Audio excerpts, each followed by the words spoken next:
Hello दोस्तों, नमस्कार। कैसे हो आप? मेरा नाम है कौशिक और इस वीडियो में मैं आपको जानकारी दूंगा कक्षा 11वीं के गणित विषय के बारे में। तो इस वीडियो को शुरू से लेकर आखिरी तक देखते रहिए।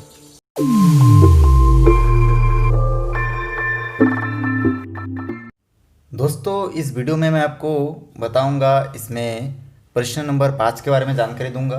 अब ये देखिए, जो प्रश्न नंबर 5 है इसमें लिखा हुआ है कि 15 किलोग्राम चाय व 17 किलोग्राम कॉफ़ी का मूल्य 183 रुपये है और 25 किलोग्राम चाय व 13 किलोग्राम कॉफ़ी का मूल्य जो है 213 रुपये है। 7 किलोग्राम चाय और 1 किलोग्राम चाय का मूल्य ज्ञात कीजिए। अब इस तरह के क्वेश्चन में एक साथ मिला के देखिए, 2-3 सामान का रेट एक साथ दिया रहता है और ये जो अमाउंट है, ये जो क्वांटिटी है, ये क्वांटिटी भी आपका ज़्यादा दिया रहता है, मतलब 2 किलो, 10 किलो, 15, 20, 100। तो हमको सबसे पहले जितना भी ज़्यादा क्वांटिटी रहे उसका मान ज्ञात करने के लिए सबसे पहले हम लोग यूनिट हमेशा एक मानते हैं, ठीक है। तो 1 केजी का हमको पहले रेट पता करना है, उसके बाद हम लोग बता पाएंगे कि 1 केजी का रेट इतना है तो 15 केजी का रेट क्या है। तो इसलिए देखिए, इसको कैसे सॉल्व करेंगे। तो सबसे पहले यहाँ पे मैं हल लिख लेता हूँ और उसके बाद हर एक क्वेश्चन में 8वीं के बाद जितना भी क्वेश्चन है गणित बुक में, उन सभी क्वेश्चन को सॉल्व करने से पहले हमेशा दिया है ऐसा लिखा जाता है। तो आपको दिया है लिखना है। उसके बाद देखिए, यहाँ पे 1 केजी का रेट मालूम नहीं तो हम लोग इसके लिए लिखेंगे, माना कि 1 किलोग्राम चाय का मूल्य x है, ऐसे हमको लिखना है। माना कि 1 किलोग्राम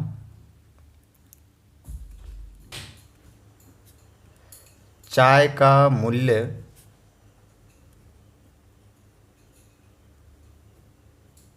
x है। तो इसको मैं, चलिए x लिख लेता हूँ कि x रुपये है। अब उसके बाद इसमें चाय और कॉफ़ी दो चीज़ दिया गया है, तो कॉफ़ी का रेट भी हमको मालूम नहीं, तो इसलिए हम लोग लिख लेंगे तथा 1 किलोग्राम कॉफ़ी का मूल्य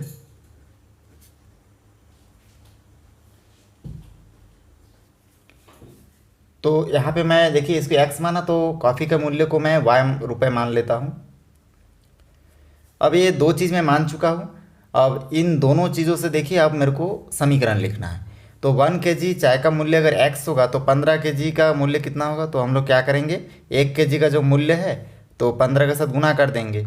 मान के चलिए एक पेन का रेट 5 रुपये है, तो 2 पेन का रेट ज्ञात करने के लिए हम लोग क्या करेंगे, 2 को 10 से गुना कर देंगे, 2 को क्या करेंगे, 5 से गुना कर देंगे, ठीक है। एक पेन का रेट अगर 5 रुपये है तो 2 पेन का रेट पता करने के लिए हम लोग क्या करेंगे, 2 पेन को 5 से गुना कर देंगे, तो 2 पंजे 10 हो जाएगा। उसी प्रकार से 1 केजी चाय का मूल्य अगर x रुपये है तो इस x रुपये को हम लोग 15 किलो में गुना कर देंगे, तो ये 15 केजी का मूल्य हमको प्राप्त होगा।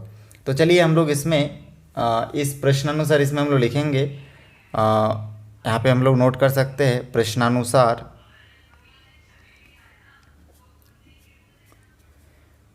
लिख सकते हैं कि यहाँ पे 15 केजी चाय का मूल्य, तो 1 केजी चाय का मूल्य x रुपये है, तो 15 केजी का मूल्य हो जाएगा 15x प्लस 17 किलोग्राम कॉफ़ी का मूल्य हम लोग, ठीक है, हमको मालूम नहीं है, तो 17 किलो का मूल्य हमको पता करना है। तो 1 किलो कॉफ़ी का मूल्य हम लोग जानते हैं कि y है, तो 17 केजी का हो जाएगा 17y इक्वल टू, यहाँ पे हम लोग दोनों मिला के, दोनों का योग कितना है, दोनों मिला के कुल खर्च कितना हुआ, 183 रुपये। तो यहाँ पे मैं लिखूँगा 183 और ये हो जाएगा हमारा समीकरण नंबर 1। अब इसके बाद देखिए, यहाँ पे ये समीकरण 1 जैसे हमको प्राप्त हो गया, इसके बाद मैं क्या करूँगा,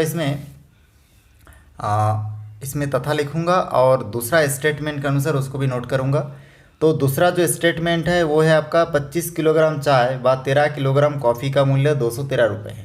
तो 25 किलोग्राम चाय, तो चाय को हम लोग 1 किलो का रेट x माने थे, इसलिए यहाँ पे हो जाएगा 25x प्लस और 13 किलोग्राम कॉफ़ी का मूल्य, ठीक है। तो इसमें 13 किलोग्राम की जगह पे हम लोग कॉफ़ी के मूल्य को, 1 किलो कॉफ़ी का मूल्य हम लोग y माने थे, तो 13 किलो का रेट हो जाएगा इसमें 13y इक्वल टू, इन दोनों को मिला के कुल खर्च कितना हुआ, 213 रुपये। तो इस प्रकार से लिखूँगा 213 और ये हो जाएगा समीकरण नंबर 2। अब इस समीकरण को देखने के बाद हमारे दिमाग में ये आना चाहिए कि देखिए ये समीकरण जो 1 और 2 है, इन दोनों समीकरण में हमको x और y दिख रहा है जो कि रैखिक चर है। अब इसको हल करने का 3 विधि आपको बताया था मैं। पहला आपका होता है विलोपन विधि, दूसरा होता है प्रतिस्थापन विधि और तीसरा होता है आपका वज्र गुणन विधि। अब इन तीनों विधि में से किसी का उपयोग करके आप इसको हल कर सकते हैं। तो मैं यहाँ पे आपको ये जो गणित है, क्योंकि इसमें जो भी डिजिट है देखिए 15, ठीक है, 17, 183, 25, 13 और 213, ये सभी संख्या क्या है, बड़े बड़े डिजिट के हैं। तो इसको मैं वज्र गुणन विधि से सॉल्व करके बताऊंगा आपको। आप चाहे तो प्रतिस्थापन विधि से भी हल कर सकते हो और दूसरा जो मेथड है उससे भी हल कर सकते हो, विलोपन विधि से। लेकिन मैं यहाँ पे आपको वज्र गुणन विधि से हल करके बताऊंगा। तो यहाँ पे देखिए समीकरण बिठाना बहुत आसान है। 15 किलोग्राम चाय और 17 किलोग्राम कॉफ़ी का मूल्य 183 है। आप 15 को हम लोग x के साथ गुना किए, क्योंकि चाय को हम लोग चाय का जो मूल्य है उसको x माने थे, और कॉफ़ी के जो मूल्य है उसको हम लोग y माने थे। इसलिए कॉफ़ी के जो भी किलोग्राम है उस किलोग्राम के साथ इसके मूल्य को हम लोग क्या कर दिए, गुना कर करके लिखे हैं। अब इसके बाद इसको मैं वज्र गुणन विधि से हल करूँगा। तो इसके लिए देखिए इसमें वज्र गुणन विधि से में हल करने के लिए मैं इसमें क्या करूँगा, समीकरण 1 और 2 से लिखने के बाद इसको थोड़ा सेट कर लेते हैं। समीकरण 1 व 2 से, तो समीकरण 1 और 2 को मैं थोड़ा सेट करके यहाँ पे लिख लेता हूँ। तो यहाँ पे देखिए मैं समीकरण 1 और 2 को इस प्रकार से लिख सकता हूँ। यहाँ पे समीकरण 1 से हम लोग लिख सकते हैं 15x प्लस 17y। 183 को पक्षांतर करके इधर लाऊंगा तो हो जाएगा ये प्लस में, इधर आके होगा माइनस 183 बराबर 0। और उसी प्रकार से इसमें दूसरा जो समीकरण है, इन दूसरे समीकरण को भी मैं लिख सकता हूँ 25x प्लस 13y। 213 को इधर से इधर लाऊंगा तो इसके सामने कुछ नहीं, मतलब प्लस है, इधर आके ये क्या हो जाएगा माइनस 213 इक्वल टू 0, कुछ नहीं बचा मतलब 0। तो ये देखिए ये जो समीकरण 1 और 2 है इसको हम लोग हल करके इस रूप में ला लिए। अब चलिए इसमें वज्र गुणनखंड विधि से हल करके आपको बताऊंगा। अब इसके बाद देखिए मैं वज्र गुणन विधि से इसको हल करके बताऊंगा। तो यहाँ पे मैं लिख देता हूँ वज्र गुणन विधि से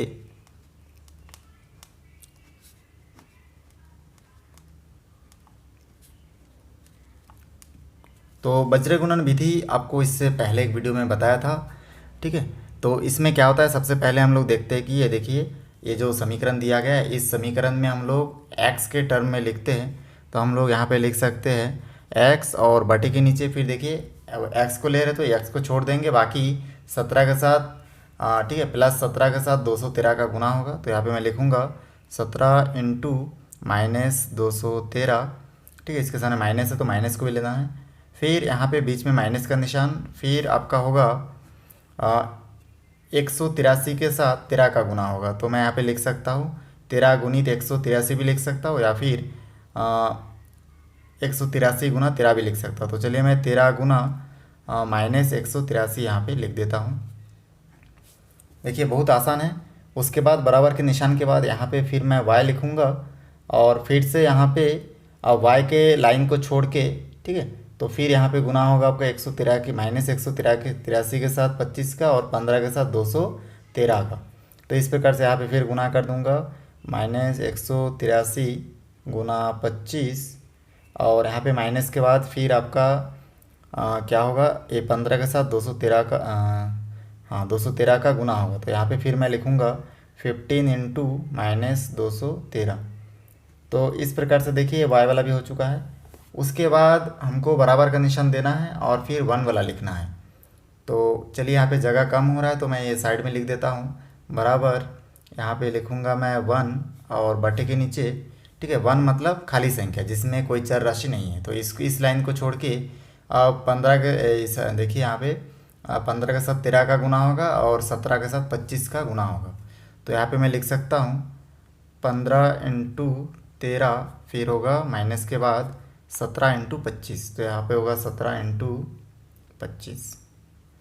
तो इस प्रकार से देखिए ये मैं वज्र गुणनखंड विधि लिख दिया हूँ। अब इसको मैं आपस में गुना करके देखूंगा कि कितना आंसर आता है। तो चलिए मैं इसको रफ में हल कर लेता हूँ क्योंकि वैसे टाइम लगेगा। तो यहाँ पे मैं चलिए यहाँ पे इम्प्लाइज़ का निशान दे देता हूँ। अब यहाँ पे भी इम्प्लाइज़ का निशान होगा और x के बटे के नीचे जो है देखिए इसको गुना करूँगा 17 और 213 को अलग से गुना करूँगा तो मेरे को यहाँ पे मिल जाएगा 3621। तो यहाँ पे मैं नोट कर देता हूँ -3621।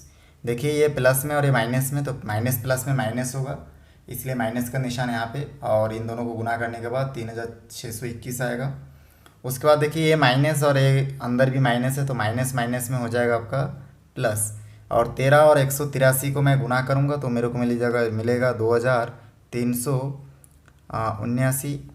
और उसके बाद बराबर के बाद फिर देखिए यहाँ पे y है तो y, और बटे के नीचे फिर -183 और 25 का गुना होगा तो मेरे को मिल जाएगा -4575। उसके बाद देखिए यहाँ पे इसको आगे भी सॉल्व करूँगा तो यहाँ पे देखिए ये माइनस माइनस में हो जाएगा आपका प्लस, 15 और 213 को गुना करूँगा तो मेरे को मिल जाएगा 3195। बराबर के बाद फिर 1 का 1 और बटे के नीचे देखिए हर में 15 और 13 को आपस में गुना करूँगा तो मिल जाएगा 195, माइनस 17 और 25 को गुना करूँगा तो मिल जाएगा 425। अब ये जितना भी मैं डिजिट लिखा हूँ इन डिजिट को मैं गुना करके नहीं बताया क्योंकि आप 10वीं क्लास में हो तो निश्चित रूप से गुना तो आप कर ही लेते होंगे, तो गुना करके आप देखेंगे तो इस प्रकार से डिजिट आपका आएगा। इसके बाद देखिए यहाँ पे जो बटे के नीचे है तो x लिख के मैं माइनस और प्लस में माइनस होगा 3621 में से 2379 को मैं अगर घटाऊंगा तो मेरे को यहाँ पे मिल जाएगा -1242, क्योंकि दोनों में बड़ी संख्या 3621 है इसलिए जोड़ घटाने के बाद ठीक है माइनस प्लस में माइनस होगा, इसमें से माइनस करने के बाद जो बचेगा उसके सामने माइनस का निशान लगाना है क्योंकि बड़ी संख्या के सामने माइनस है। फिर बराबर का बराबर और y का y। फिर देखिए 4575 में से 3195 को क्या करना है, माइनस करना है क्योंकि माइनस प्लस में माइनस होता है, तो इसमें भी हमारा आंसर आ जाएगा -1380। इसको आप लोग जोड़ के देख लेना। फिर बराबर के बाद 1 का 1 और देखिए 195 को 425 में क्या करना है, घटाना है, तो यहाँ पे मिल जाएगा हमको 230 और बड़ी संख्या से ना माइनस है इसलिए यहाँ पे माइनस। अब ये जो हम लोग प्राप्त किए संख्या, इन सभी संख्याओं को देखिए x और y को हमको 1 इसके साथ कंपेयर करना है, तो हम लोग यहाँ पे लिखेंगे तुलना करने पर, तुलना करने पर, तो यहाँ पे हम लोग तुलना करने पर लिखेंगे और फिर तुलना करेंगे x बटे -1242 इक्वल टू 1 यहाँ पे 1 हम लोग लिख सकते हैं -230, और दूसरा कंपेयर करेंगे y के साथ, y माइनस यहाँ पे हो जाएगा बटे के नीचे -1380 बराबर 1 बटे हो जाएगा -230। उसके बाद यहाँ पे आगे इसको सॉल्व करेंगे, इसको आगे सॉल्व करेंगे तो यहाँ से देखिए ये माइनस और माइनस आपस में कट जाएगा और ये माइनस और माइनस आपस में कट जाएगा, और x इक्वल टू हम लोग लिखेंगे 230 जो यहाँ पे नीचे था पहले से बटे के नीचे। यहाँ से देखिए x अपनी जगह पे रखेगा और इसको अगर पक्षांतर हम लोग करते हैं तो यहाँ पे हमको मिल जाएगा 1242 बटे के ऊपर होगा और 230 जो बटे के नीचे, क्योंकि 1242 और x के बीच में देखिए भाग का रिलेशन है। पक्षांतर करूँगा तो इधर आके ये बटे के ऊपर हो जाएगा, बटे के नीचे तो इधर आके बटे के ऊपर हो जाएगा, मतलब 1 के साथ मल्टीप्लाई होगा। और इस प्रकार से आगे इसको सॉल्व करेंगे। ठीक है, इसमें देखिए आगे मैं अगर इसको भाग देता हूँ तो रफ में आप लोग भाग दे के देखेंगे तो हमारा जो आंसर आएगा वो आएगा आपका 5.4। और इसमें दूसरा जो है इसमें भी y अपनी जगह पे रहेगा। 1380 भाग में इधर पक्षांतर करेंगे तो गुना में हो जाएगा, मतलब एक के साथ गुना होगा तो हो जाएगा आपका 1380 बटे 230, 0 0 कैंसिल हो जाएगा, और हम लोग जानते हैं 23 छक्के होता है आपका 23 छक्के होता है 138। तो इस प्रकार से y का जो वैल्यू है वो हमको 6 मिलेगा। तो यहाँ पे देखिए दो वैल्यू हमको मिल चुका है, एक तो x का जो मान है वो हमको मिला है यहाँ पे कि 5.4, और दूसरा y का भी हमको एक मान मिला है वो है आपका y इक्वल टू 6। अब ये दोनों मान हमको पता चल गया है तो यहाँ पे क्वेश्चन था कि 7 किलो चाय और 1 किलो कॉफ़ी का मूल्य ज्ञात कीजिए। तो देखिए 7 किलो चाय, चाय को हम लोग चाय के मूल्य को x माने थे, तो यहाँ पे 7x होगा। और 1 किलो कॉफ़ी मतलब 1y, तो 7x प्लस 1y का मान हमको ज्ञात करना है। तो यहाँ पे हम लोग लिखेंगे 7 किलो चाय, तो यहाँ पे लिखेंगे 7 किलोग्राम चाय और 1 किलोग्राम कॉफ़ी का मूल्य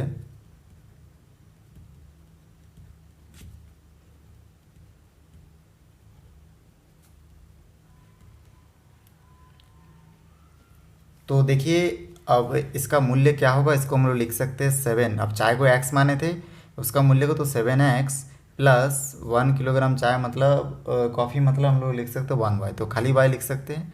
आप चाहे तो 1 भी लिख सकते हो, लेकिन हम लोग किसी भी चर राशि के सामने 1 नहीं लिखते कभी, अगर 1 होता है उसका मान तो यहाँ पे देखिए 7 का 7 और x का मान हमको मिल गया था 5.4, तो यहाँ पे मैं लिखूँगा इंटू 5.4 प्लस का प्लस और y के जगह पे फिर लिखूँगा 6। अब इसको सॉल्व करूँगा तो देखिए 7 इंटू 5.4, तो इसको अगर मैं हल करता हूँ तो मेरे को मिल जाएगा 37.8 प्लस 6 का 6, और बराबर के बाद इसको भी और भी अगर मैं सॉल्व करूँगा तो इन दोनों को जोड़ देने से हमको मिल जाएगा 43.80 रुपीज़। तो इस प्रकार से ये देखिए हमारा फाइनली आंसर होगा। देखिए इस प्रश्न में 6वां नंबर में दिया है, एक व्यक्ति के पास कुछ कबूतर व कुछ गाय है, जिनकी आँखों की कुल संख्या 120 तथा पैरों की कुल संख्या 180 है। बताइए व्यक्ति के पास कितनी गाय व कबूतर है, ये हमको बताना है। अब कुछ कबूतर और कुछ गाय बोले तो व्यक्ति के पास कितने कबूतर और कितने गाय हमको मालूम नहीं है, तो हम लोग मान लेते हैं कि माना कि व्यक्ति के पास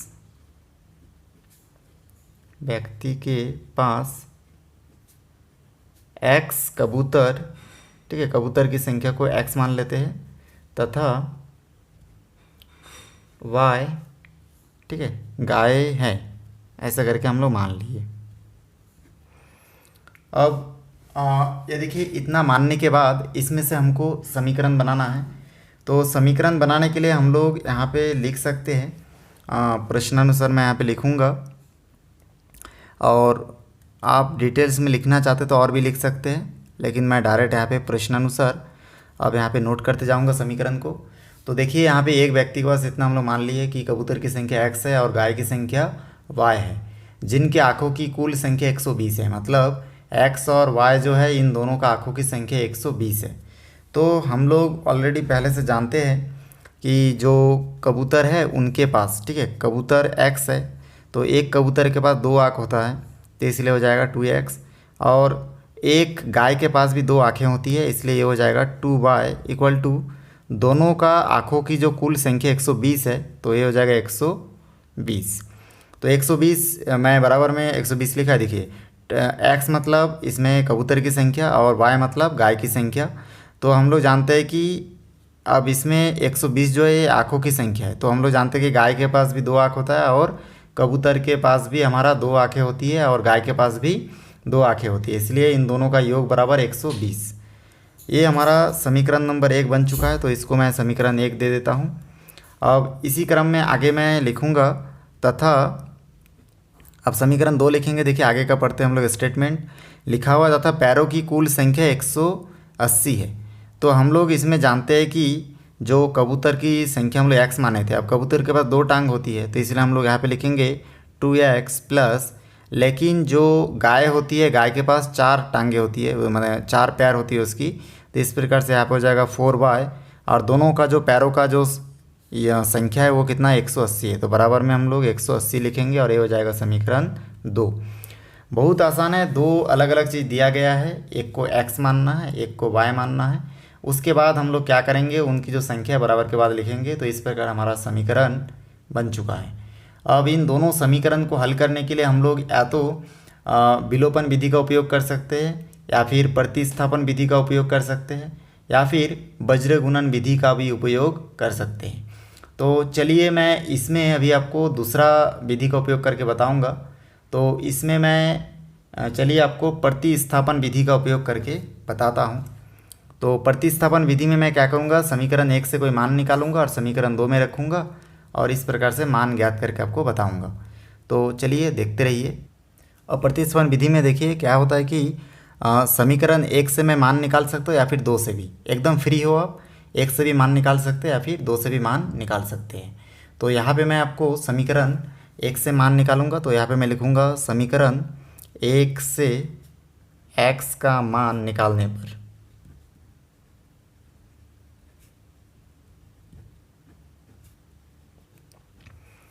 तो यहाँ से समीकरण 1 में देखिए, यहाँ से x का मान निकालने के लिए समीकरण 1 को एक बार नोट कर लेता हूँ और उसके बाद यहाँ से 2x अपनी जगह पे रहेगा, इसको पक्षांतर कर दूंगा तो हो जाएगा 120 माइनस 2y। अब उसके बाद x अपनी जगह पे रहेगा और 2 को पक्षांतर कर दूंगा तो 2 इधर होके हो जाएगा 120, 2y के नीचे बटे के नीचे आ जाएगा, गुना में है तो इधर पक्षांतर होकर बटे के नीचे आ जाएगा। इस प्रकार से बटे के नीचे हम लोग लिखेंगे 2। अब इसको मैं आगे सॉल्व करूँगा।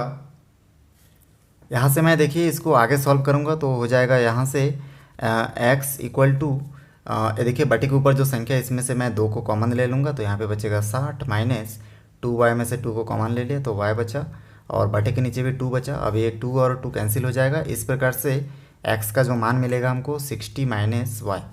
तो इस प्रकार से x बराबर हमको ये मान मिल चुका है। ये जो x का मान है इस मान को मैं समीकरण 1 से निकाला हूँ, इसलिए समीकरण 1 से मान निकाला इसलिए मैं इस मान को समीकरण 2 में रखूँगा। अगर मैं 2 से मान निकालता तो इस मान को मैं समीकरण 1 में रखता।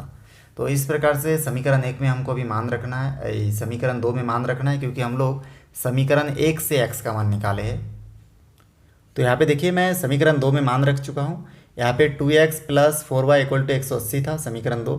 अब यहाँ पे खाली मैं x के जगह पे 60 माइनस y को ब्रैकेट के अंदर लिख दिया हूँ और प्लस का प्लस, समीकरण 2 में 4y का 4y था और बराबर 180 का 180 रहेगा। इसको आगे सॉल्व करूँगा तो यहाँ से देखिए 2 के साथ 60 का गुना होगा तो मिलेगा 120 minus 2y plus 4y equal to 180। फिर इसको आगे सॉल्व करूँगा तो यहाँ पे 120 और ये 2y और 4y देखिए माइनस प्लस में माइनस होगा तो यहाँ पे मिल जाएगा हमको प्लस 2y इक्वल टू 180। फिर 2y अपनी जगह पे रहेगा, 120 को पक्षांतर करूँगा, इसके सामने कुछ नहीं मतलब प्लस है, इधर आके माइनस होगा तो 180 माइनस 120। इसमें से सॉल्व करूँगा तो 180 में से 120 घटेगा तो 60 बचेगा और 2y का 2y। फिर y इक्वल टू, इसको आगे सॉल्व करूँगा तो मिल जाएगा 60/2। इसको आगे मैं सॉल्व करूँगा तो y का एक मान मिलेगा हमको, ठीक है, y का मान हमको संख्या के रूप में मिल जाएगा। तो यहाँ पे मिलेगा देखिए 30, 60 का आधा 30 होता है। तो इस प्रकार से y का एक एग्जैक्टली मान हमको मिल चुका है। अब y का मान तो हमको मिल चुका है, लेकिन यहाँ पे आप देख रहे हैं कि जो x का मान है वो देखिए 60 माइनस y है, मतलब प्योर मान हमको नहीं मिला है। तो हम लोग संख्या लाने के लिए क्या करेंगे, ये जो y के जगह पे y का मान हमको पता चल गया है कि 30 है, तो इसमें हम लोग x का मान भी लाने के लिए यहाँ पे इस प्रकार से लकीर, चले मैं साइड में नोट करके आपको बताता हूँ। तो मैं यहाँ पे लिखूँगा, अतः x बराबर 60 माइनस y। तो यहाँ से हो जाएगा x इक्वल टू 60 और y के जगह पे मान रखेंगे हम लोग 30 को, ठीक है, इस मान को रखेंगे तो यहाँ से हमको x का भी प्योर मान मिल जाएगा 30। तो इस प्रकार से x का मान भी 30 मिला और y का मान भी 30 मिला। तो हम लोग कह सकते हैं कि उसमें कुल जो उस व्यक्ति के पास कबूतरों की संख्या, ठीक है, और 30 था और गायों की संख्या भी 30 था। तो यहाँ पे आप चाहे तो लिख सकते हैं, अतः व्यक्ति के पास 30 कबूतर और 30 गाय थी। तो ये देखिए मैं आपको ये प्रतिस्थापन विधि से हल करके बताया हूँ इस क्वेश्चन को। आप इसको विलोपन विधि से भी हल कर सकते हैं। दोस्तों मेरा वीडियो आपको अच्छा लगा तो लाइक करें, शेयर करें, सब्सक्राइब करें और बेल आइकन को भी प्रेस करें ताकि जब भी मैं कोई नया वीडियो बनाऊं तो उसका नया अपडेट सबसे पहले आप तक पहुंचे। फिर मिलते हैं एक नई वीडियो के साथ। धन्यवाद।